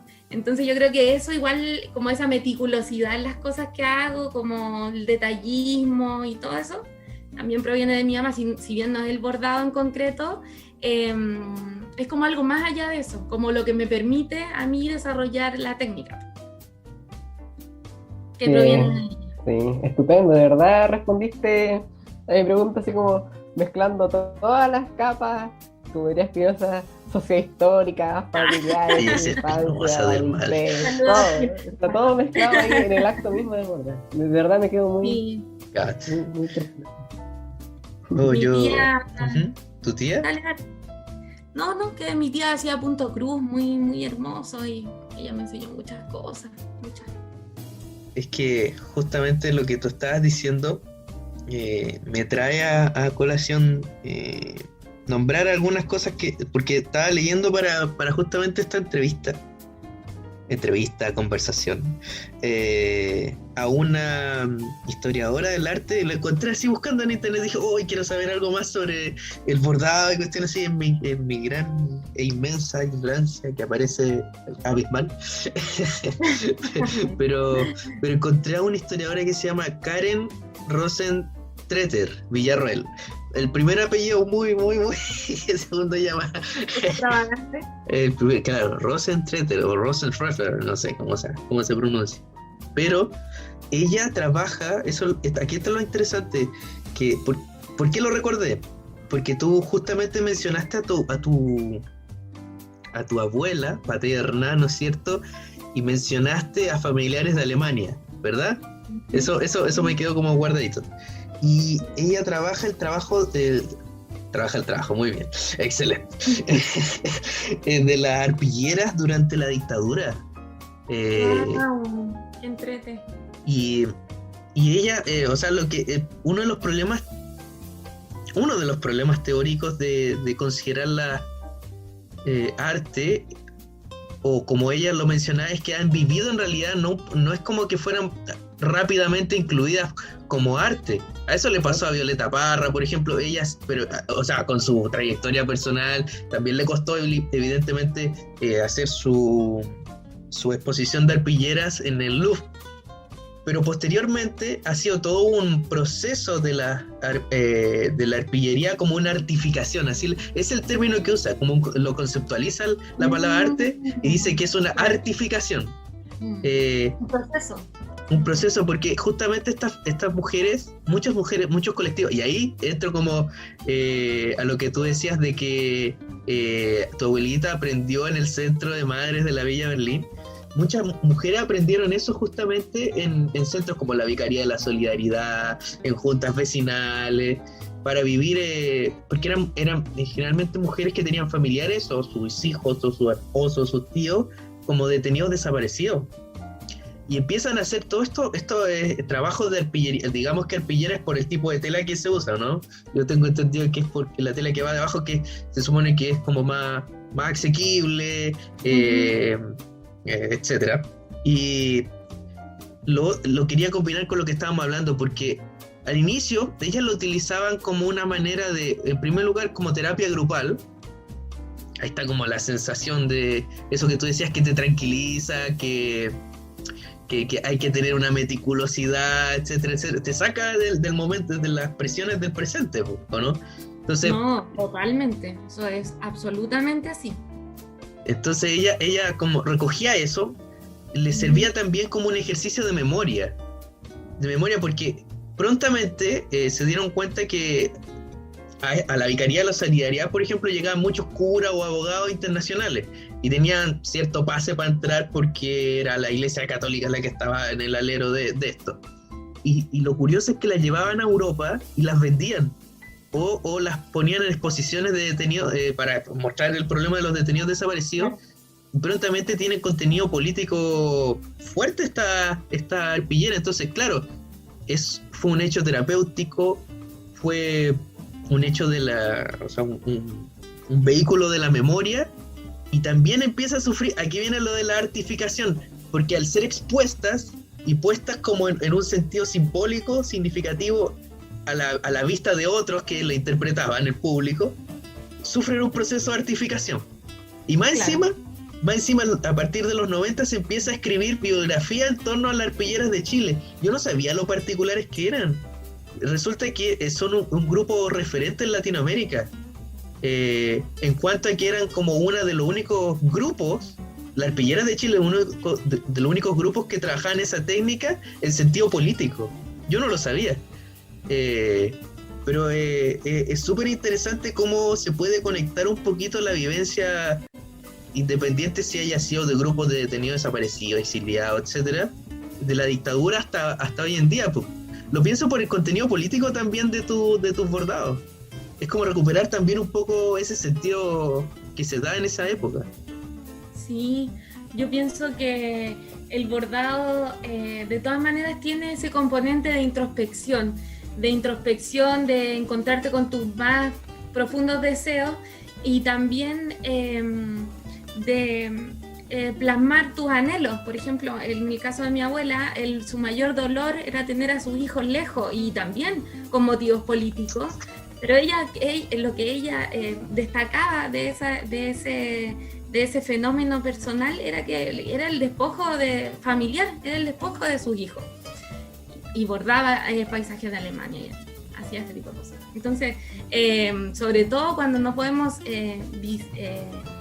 disgregar los procesos personales de los contextos políticos y culturales, por mucho que queramos hacerlo. Seguramente mi abuela solamente encontraba que los paisajes de Alemania eran hermosos y le traían a sus hijos de vuelta. Pero eso era profundamente político. Entonces siempre, yo he renunciado desde siempre a la objetividad a la hora de escribir historia, a la hora de hacer cualquier cosa. Yo ni siquiera lucho con eso hace mucho tiempo o nunca. Entonces para mí bordar contenido político era lo obvio, lo más lógico. No me llena, me encantó bordar las lavandas. Y si me dicen que lo haga de nuevo y yo lo quiero hacer, lo haría, feliz. Pero lo que a mí más me gusta es como que dotarlo del contenido y de esa temática, porque si no, también me siento como muy mujer inglesa del siglo XIX, con unas polleras gigantes, en un living gigante y solamente bordando, esperando que los hombres resolvieran las temáticas que eran realmente importantes. Y eso no es así. Las técnicas muy asociadas a la feminidad también pueden encontrarse con esas como grandes problemáticas. Y de hecho, yo creo que es un deber juntar ambas cosas. Claro, porque lo que tú decías, la mujer en el siglo XIX, como bordaban, claro, pues ahí era si bien era un gesto muy, muy del ámbito que se dice que se encierra en lo privado, o en lo íntimo. Pero en el caso que tú dices ya no es privado ni íntimo, es público, absolutamente, claro. En el sentido que es político. Bueno, la Violeta, en ese caso, la Violeta Parra fue como una antecesora, pero gigantesca o sea, me imagino que encontraron estos grupos de mujeres en dictadura, encontraron evidentemente como que había un espacio en donde se podían expresar, porque este otro tipo de artista lo allanó en un momento. Sí. Sí. La Violeta Parra, bueno, como en todo y como en todo ámbito de su vida, fue extraordinaria. No dejó de serlo al momento de bordar. Yo he visto infinidad de videos viéndola y yo no puedo creer de verdad cómo ella lo hacía. No. aun cuando bordo regularmente y trato de entenderlo y no solo practicarlo, sino que también teorizarlo y todo, no puedo entender cómo puede ser tan extraordinaria. Su técnica para bordar es terrible. Yo la veo y me muero porque agarra la tela, mete la aguja, la saca fuerte. Y yo digo, pero mujer, se te van a romper los materiales, Dios mío, por favor, no te ligas. Y el resultado es precioso y es expresa, transmite. Yo creo que, bueno, como digo, ella es una mujer extraordinaria y si yo quisiera transmitir lo que ella transmite, tendría que estar así como, no sé, 20 años pensando un cuadro. Entonces, sí, ella mezcla todo lo que le nace de la guata, expresión política y aparte que hay una evolución en su propia obra espectacular.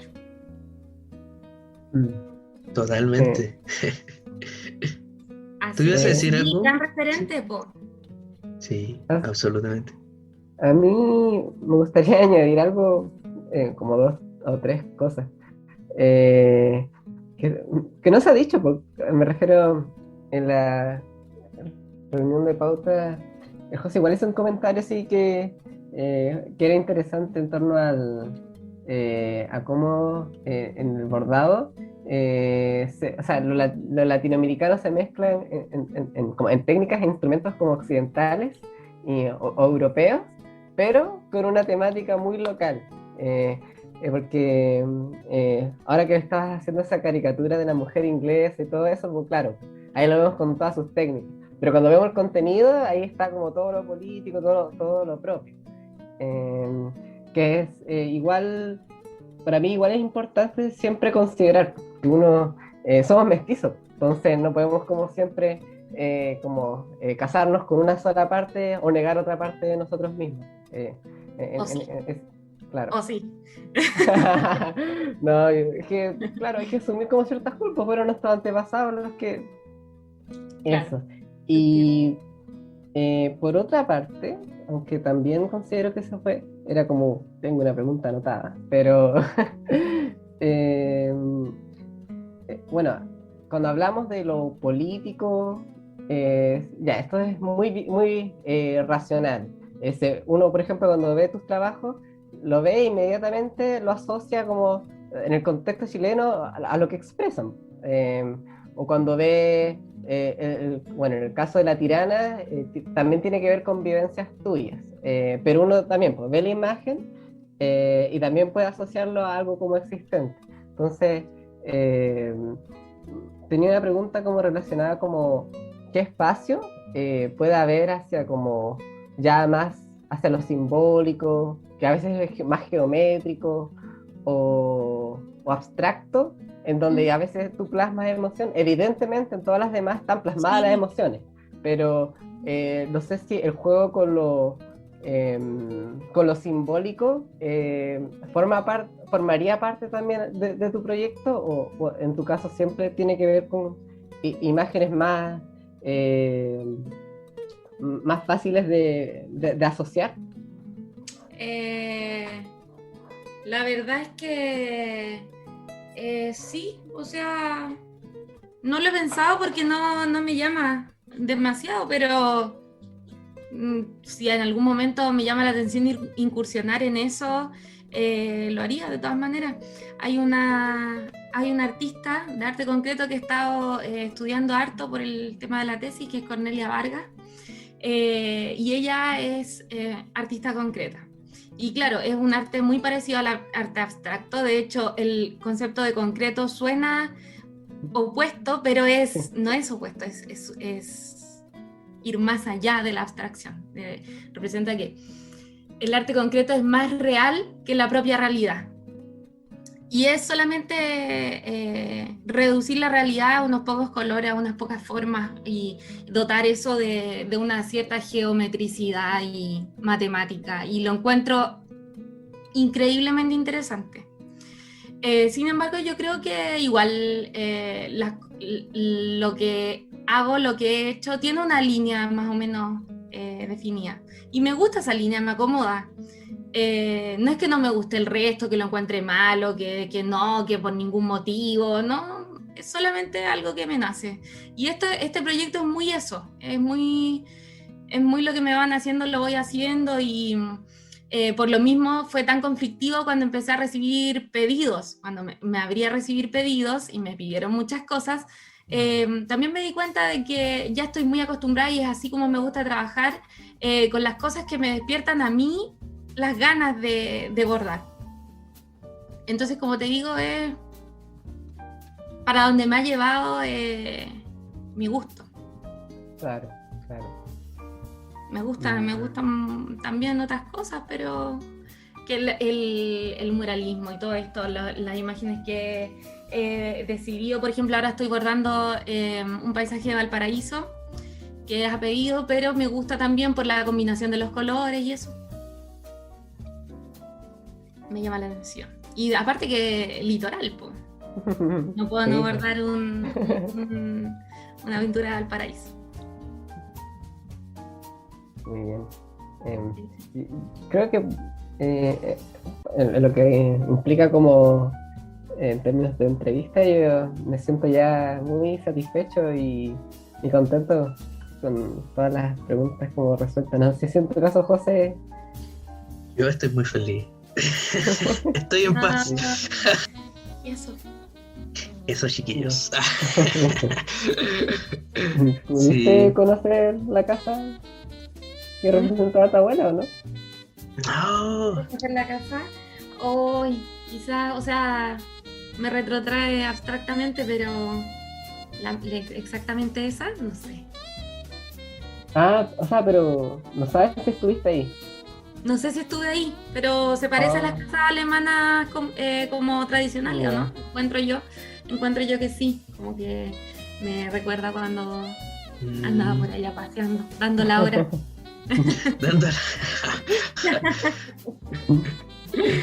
Andaba por allá gastando tiempo y plata, sobre todo plata. Bueno, pero es como dicen. No, iba a decir un dicho muy burgués, y el dinero está para gastarse. No, se te salió. No, pero no es que yo crea eso, pero sonaba a la ocasión. No, mentira. Y eso. Bueno.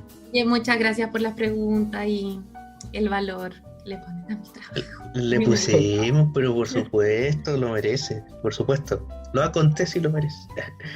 Sí. Espero que haya quedado a la altura de este gran programa. El gran programa. Yo creo que vamos a ser descubiertos en unos 20 años más, así como... No, a la parte literal. No, literal no, evidentemente no, pero te digo, como cuando los programas se vuelven de culto, pero ya pasó el programa, pero se vuelve de culto después, es el sentido, entonces ya, bueno, no me importa, pero... El concepto que usaste, ¿cómo era? Artificación, se va a volver arte después, claro. Sí, es un proceso, está en proceso. En el 2030 va a estar artificado. Sí, probablemente. Bueno, queríamos darle gracias a Valentina en esta sección editorial, por supuesto. Nosotros nos vamos a ir brevemente a la última sección comercial y vendremos con el cierre del programa.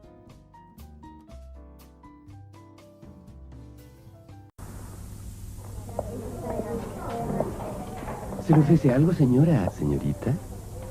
Es que mandé comprar hilo cadena y resulta que... Permítame, este es hilo cadena. Venga conmigo. Lo que pasa es que ahora viene en un nuevo carrete y con muchos más colores que a usted la van a cautivar. ¿De veras? Pero claro, por supuesto. Mira esta ranurita, especial para sujetar el hilo, ¿ve? ¡Qué práctico! Y no salta. ¿No salta? A toda velocidad, y el nuevo carrete se aferra sin soltar. ¡Es fantástico! Ya está, hace juego con sus ojos. Y además es el mismo hilo fiel de siempre. Hilo cadena, tan fiel como siempre. Bueno, volvemos a la última sección de este programa. Para mí ha sido muy grata conversación. De verdad, me conecta mucho con lo que es la labor de las mujeres de mi familia, mi madre y todo eso. Y poder pensar, darle un momentito para poder pensarlo así como... pensarlo en forma lenta, leerla en forma lenta e interesante, de verdad me ha emocionado o me he sentido emocionado al conversar mucho. Y así que eso. Y bueno, como ustedes podrán saber, tenemos esta sección se divide en 3 partes. La primera tiene que ver con recomendaciones, ¿no es cierto? La segunda vamos a escuchar un audio que nos dejó por ahí un pajarito para el concurso que teníamos de adivinar por qué nos llamamos así, por qué nos llamamos de esta forma La Gran Matanza de Michis. Ahí lo presenté, Turco, ¿viste? Dije el nombre del programa, no se me olvidó esta vez. Y cerraremos con alguna que otra frase inspiradora de nuestros panelistas hoy en día, nuestra invitada, para terminar. Así que eso, pues, ¿quién quiere partir recomendando? Yo creo que el Turco tiene su recomendación, no sé. Dale, al Turco. Está bien. Bueno, mi recomendación viene de algo que en lo que todavía la tengo, pero todavía como que la estoy averiguando en esto, que es el canto de las telas o quené. No sé si habían escuchado algo anteriormente sobre esto, sobre el canto de las telas, o también conocida como quené, con K, ¿no? ¿Con K? No. No, me suena como tecné, como de la técnica griega, pero no. Eso No, según lo que estaba leyendo, bueno, es una práctica que proviene de los chipivos. Los chipivos son unos habitantes de la Amazonía peruana y que solamente las mujeres de esas comunidades pueden entonar estos cantos de las telas o interpretarlos. Muy a la par con todo lo que hemos conversado, obviamente un conocimiento heredado que va de las abuelas, las mujeres, las hijas, y que hasta el momento he visto como unos videos, pero estoy buscando más, en donde se puede apreciar a las mujeres tocando la tela, así como en sus formas geométricas y todo eso, y la conocen de tal manera que cada fibra tiene como una entonación. Entonces, a la medida que vais tocando la tela, la vais cantando. Entonces, eso lo conectaba como con 2 cosas. O sea, primero, hasta ahora tengo como un registro de eso, pero sé que, o sea, el canto de quené y los chipivos tienen, son patrimonio de la humanidad ya en el Perú, tienen varias variaciones, pero una de las formas en que se manifiestan estos cantos es a través como de la lectura de la tela, donde hacen como ciertas narraciones. Y bueno, leyendo sobre lo mismo también, estaba viendo que hay otras culturas también donde también pues, las técnicas reservadas únicamente entre mujeres a través de técnicas como de mnemotecnia, así como para memorizar, solamente a la medida que tú vas tejiendo lo van cantando y así se va transmitiendo el conocimiento. Pero lo bonito era eso, pues, esa mezcla entre como la entonación y el canto inseparado del tejido. Entonces, para quienes quieren seguir incursionando y averiguando un poco más sobre esto que también estaba viendo, les recomiendo buscar un poco más sobre el canto de las telas o quené del pueblo de los chipivos del Perú. Me dejó para atrás. Ya, ganó el premio a la recomendación del semestre. Está muy bueno, de verdad. Me recordó mucho la lectura de los quipus. Sí, no, está increíble, está muy muy bueno. De hecho, es lectura obligada antes de entrar de nuevo a trabajar. Ahí te voy a mandar unos enlaces después. Vale, ¿tú querías recomendarnos algo? Oye, es que yo no sabía que había que hacer esto. Pero bueno, vamos a hacer igual. Pero yo me acuerdo de tu recomendación. ¿Es solo recomendación del libro? De lo que tú quieras. Recomienda lo que tú quieras. Es una parte de ti. Ya, puedo recomendar más de una cosa. ¿Sí? Yo creo que para para la temática es importante tener en cuenta el concepto de las vanguardias situadas de Andrea Yunta, sobre todo porque el bordado más latinoamericano claramente es el tejido. El bordado se desarrolló en Europa con mayor fuerza en el siglo XV y más aún en el siglo XIX, por lo que decía el José. Y la idea de la vanguardia situada es decirnos, no pongan el ojo en el origen de la idea, sino que en quien la recepciona. No solo la recepciona y la copia sin contenido, al contrario, el receptor dota a esa técnica o a esa idea de sí mismo, siempre mucho. Entonces, por eso para mí es tan relevante el bordado centrado en el muralismo latinoamericano, en el muralismo chileno, porque si bien es una técnica que ciertas personas pueden concebir como europeizantes, para mí es todo lo contrario, pues. Es ocupar ese soporte y dotarlo del contenido y la temática que a mí me mueve.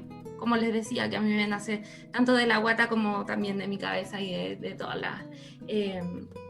las cargas artísticas que se me han inculcado durante la vida. Y eso, ese libro... ¿Podrías repetirnos la autora así para que todos lo anoten en su casa? Andrea Yunta. G es Giunta. Andrea Yunta. Muy bien, ya sabía quién mandar un hashtag turco para que nos ponga esa que no sea. Andrea Yunta, te estamos buscando. ¿Ah? ¿Puede ser petición? ¿Una petición al público? Eso es novedoso, pero ¿cómo una petición así? Dale. ¿Lo de la biblioteca era para esta sección o...? Sí, exactamente. Justamente, por favor. Ah, dale, ya, sí. Ya. Lo que pasa es que hoy que soy, no he cambiado desde aquellos tiempos universitarios, perdónenme. Estamos con unos compañeros de la Villa Berlín reviviendo lo que es la biblioteca popular comunitaria de la Villa Berlín. Y es un trabajo más o menos titánico, llevamos recatalogados como 1000 libros y nos quedan como 3000 todavía por delante. Es una biblioteca que tuvo su época como de auge durante los años 80, 90 y está muy dotada de literatura española de aquellos tiempos. Y nuestra idea no solamente es recatalogar, entregarle como una infraestructura más renovada, invitar a la gente y todo, sino que también es renovar el catálogo. Y para eso... ya que yo creo que mucha gente de historia o asociada a las humanidades que nos va a escuchar, si escriben libros, si tienen libros, si les sobra alguno, si tienen demasiados, como yo creo que hay muchos que tienen demasiados libros en sus casas, comunicarse para donar. Estamos recibiendo libros solamente editados desde el 2010 en adelante, porque queremos solamente conocimiento actualizado. Nada de estar botando libros ahí en la biblioteca, porque no es nada más. Pucha, voy a botar el Quijote. No, mentira. Tengo muchos Quijotes, muchos, de verdad. Ya, entonces, esa petición, recuérdenla por favor. Sí. Literatura actualizada desde el 2000. Actualizada. Sí. Cualquiera del conocimiento. Comunitaria Villa Berlín. Eso, voz FM, me gustó. Eso. Sí. Ok, muchas gracias por tu petición. Les recordamos a todos nuestros igual es recomendación. Recomiendo socializar el conocimiento. Eso. Yo también lo recomiendo. Muchas gracias. Bueno, yo quería, pasando a mi recommendation, yo quería recomendar la revista de arte contemporáneo Artichoke. Sobre todo porque en la edición del 26 de marzo del 2020, vamos a poner, me imagino que en la página vamos a poner el link en algún momento en el Instagram, hay una sección de noticias justamente que recoge, que se llama Arte, Mujer y Memoria, Arpilleras de Chile, y justamente recoge la historia de las arpilleras contemporáneamente esta noticia y la revista en general, pero yo quería centrarme en esta noticia y es precioso porque parte desde Violeta Parra como antecedente, como les contaba yo también en en el programa, va combinándolo a todo color, en buena resolución se puede decir, distintas obras de arpillería también de dictadura, de las mismas agrupaciones que yo les mencioné, y está buenísimo. Recoge también distintas exposiciones hechas en Estados Unidos, por ejemplo, de las mismas arpilleras de dictadura que se hicieron. Es la edición del 26, como les decía, de marzo del 2020, bastante reciente, por lo menos para un historiador, nuevísimo, recoge toda esta, le hace una mención, como para que, si usted quiere interiorizarse, por supuesto. Así que ahí le vamos a estar subiendo también el link de esta revista que les menciono. Y ahora viene el momento especial en donde escuchamos la invención de la tradición, se puede decir, de un telespectador que responde a nuestra pregunta de por qué nos llamamos, cómo nos llamamos. Aquí nuestro técnico, especialista en sonido, va a presentarnos o hacernos escuchar. Adelante, Tito. Resulta que cuando ustedes estaban en pregrado se distraían mucho con los gatitos que se instalaban en el castillo, y Onocore, cabreado con la situación, se enchuchó y los comenzó a exterminar para que pusieran atención a pre-Roma y Roma republicana. Todo con el beneplácito del director del castillo, que en ese asunto pesó menos que paquete de cabritas. Cada gato fue cazado con trampas para conejos y su carne procesada para hacer salchichas para los completos servidos en la cafeta para dar la bienvenida a los mechones en la semana de inducción de generaciones siguientes. Y la piel fue vendida para hacer monederos en el mercado negro. La matanza fue tan cabrona que no quedó vivo ni el gato reencarnación de Don Héctor, el cual vive en el recuerdo colectivo. Si bien la situación fue terrible para ustedes, es un recuerdo nostálgico. Es chistoso por los insultos que tiraba Don Bono, que resultan ser ultra irreproducibles en los tiempos que corren. Y como recuerdo a su época de pregrado, le pusieron así al podcast. Hermoso. Qué random. Ojalá fuera ese el origen de verdad. Pero es verdad que habían hartos gatos en el Instituto de Historia. No, había un gato, el gato. Don Héctor era... Me gustaba a mí ese gatito. Sí, no es cualquier gato. Cuando llegaban perritos perdidos también, siempre pasaba. Por lo general cuando llovía, no sé por qué. Debe ser que... no sé, alguien lo traía, no sé, alguien lo... Pueden inventar historias también relativas. Claro, una idea previa, Valecita, de por qué nos llamamos como nos llamamos. Porque se llaman como, bueno, por la matanza de gatos de... ¡No! ¡No! Pero Lupito eso después. Era, ¡oh! En postproducción. Perdón. No, pero no lo dijo. Quedó como la fórmula de la cangreburger es. Y ahí quedó. Oh, ya, pero... Sí. No, pero puede ser en una de esas que quedó. Estaba enojado nuestro querido profesor de historia. De historia antigua. Esa historia antigua. Insultos indecibles. Insultos indecibles. Algún día revelaremos la historia de cómo era Roma cotidianamente. No sé si la Valecita estaba en esa clase. Está media en otra. No, a ver. Algún día te lo vamos a contar entonces esa historia. Sí. No queda para los radio escucha. Es que no es muy reproducible. Nos pueden buscar después. Bueno. Va a llegar el Alfa Romeo, va a llegar ahí a buscarnos. El trireme, va a llegar Bonocor en su trireme. En su trireme. ¿Cuál trireme? Bonocore, recuerdos de tiempos muy alegres. Ese fue nuestro hermoso diálogo del público.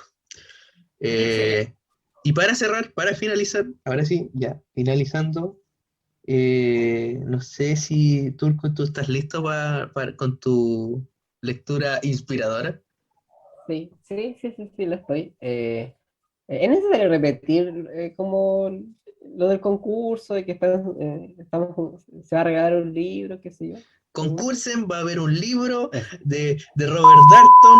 No, pues Concursen Ah, por pero para la todos. para la biblioteca, ¿qué Ya, les cuesta? Ya, regalen Ya, el pero libro. Yo no concursen, dije Robert pues. Darton, va a haber un pito en esa parte y otro pito en esta otra. Ya. Y va a haber un sorteo, un libro misterioso de historia. Puedo decir que es de historia, bueno, ya, pues. Hay muchos libros de historia, así Este que- berreta caleta. Y cáchense el libro que aquí. Y por favor, concursen, mándenos su idea más original, no necesariamente verdadera, pero más original de por qué nos llamamos, cómo nos llamamos. Muchas gracias. Ahora sí viene la parte de la lectura inspiradora. Para Y que toda la adelante. biblioteca participe. Ya. Y que toda la biblioteca. Ya yo participo para el próximo porque me lo quiero ganar. A la biblioteca. Ya sabes qué nivel de competencia es la que tienes. Dale, adelante, Turco. Ya, muy bien. La frase que hoy les traigo proviene de una antropóloga y artista brasileña, a propósito de todo el tema del arte que conversábamos. Y bueno, su nombre es Marie-Ange Bordas, quien a partir de sus investigaciones en Malí, ella señalaba en uno de sus blogs, de sus blogs donde publicó, lo siguiente: para el pueblo Dogon, el lenguaje es indisociable del tejer. El término sou significa palabra, pero también significa una faja de tejido que sale del telar. Para ellos, estar desnudo es estar sin palabras.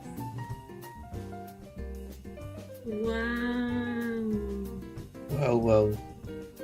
Nivel de cita, ya. Bueno, y me dijo que estaban tan buenas las citas. No, sí, él en general nos tira buenas citas. Me ha superado ya en dos programas seguidos, parece.